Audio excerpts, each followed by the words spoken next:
আজকে আমি এই মিটারে, বৈদ্যুতিক মিটারে কিভাবে টাকা ঢুকাইতে হয় এবং কত টাকা আছে এবং ফুল টাকা আপনার অ্যাকাউন্টে জমা হয়েছে কিনা, ঠিক সেই প্রসেসটাই দেখাবো।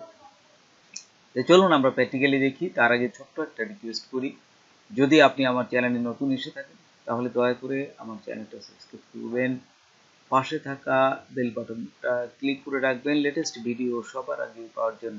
আর যারা সাবস্ক্রাইব করেছেন তাদের সবাইকে ধন্যবাদ। সাথেই থাকবেন। ফিরে আসছি ছোট্ট একটা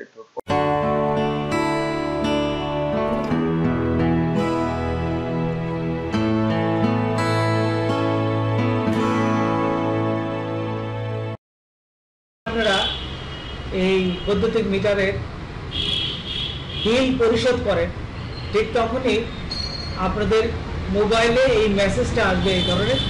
দেখুন এই 20টা ডিজিট আছে, এই যে অনেকগুলো ঘর আছে, দেখুন এরকম 1 2 3 4 5 6 7 8 9টা আছে নিচে, এবং এক একটা ঘরে 20টা আছে। তখন আপনারা কি করবেন, এই নাম্বারগুলো, এই যে নাম্বারগুলো 1 থেকে 20 পর্যন্ত দিয়ে এন্টার দিবেন। পরে দ্বিতীয় লাইন আবার করবেন, আবার এন্টার করবেন, তৃতীয় লাইন আবার করবেন, আবার এন্টার দিবেন। এইরকম ভাবে সবগুলো লেখার পরে এন্টার দিলেই আপনাদের এই বিকাশের যে টাকা ভরছেন এই টাকাটা আপনাদের মিটারে যোগ হয়ে যাবে। তখনই আপনাদের সবুজ বাতি জ্বলে উঠবে, যদি আপনাদের মিটারে টাকাটা জমা হবে। তো দেখুন আমি এখানে টিপ দিলাম 96501। এটা দেওয়ার পর আপনারা এন্টার দিবেন। এই যে এন্টার দেওয়ার সাথে সাথে আপনারা একটা, এই যে দেখুন আপনার বৈদ্যুতিক মিটারে কত টাকা আছে এখানে কিন্তু এই যে দেখাচ্ছে। আমার আছে 1979 টাকা 97 পয়সা। এই যে এই টাকাটা আপনারা দেখতে পাবেন একদম সহজভাবে। আপনারা যদি দেন যে 96501 এটা দিয়ে আসলে আপনাদের টাকা আছে সেটা দেখেন।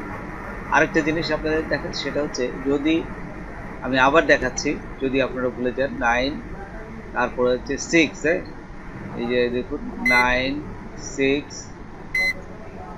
তারপরে 5 0 এবং 1, এই যে এটা দিয়ে জাস্ট এন্টার দিবেন। এই যে নীল মতন যে বাটনটা, এটা ক্লিক করবেন। ক্লিক করার সাথে সাথে দেখুন এই যে আমার যে কয় টাকা বিল আসছে সে বিলটা দেখাবে, কত টাকা মিটারে আমার আছে সেই টাকাটা দেখাচ্ছে। আরেকটা জিনিস দেখাবো, সেটা হচ্ছে আপনাদের প্রতি মাসের যে টাকাটা এখানে জমা হয়েছে কিনা, সমস্ত টাকায় জমা হয়েছে কিনা সেইটা দেখতে গেলে আপনাকে এটি দিতে হবে 966013। এটা দিয়ে যদি 10 আসে তাহলে বুঝবেন যে আপনার সমস্ত টাকা এখানে জমা হয়েছে, সমস্ত প্রতি মাসের টাকাটা জমা হয়েছে 10, মানে ফুল টাকাটা জমা হয়েছে। আর যদি 9 আসে 8 আসে তাহলে ফুল টাকা জমা হয়নি, তাহলে বিদ্যুৎ অফিসে যেয়ে আপনি যোগাযোগ করবেন। তো বন্ধুরা, আজকে এ পর্যন্তই। নতুন কোনো ভিডিও নিয়ে আবার আপনাদের সাথে হাজির হব।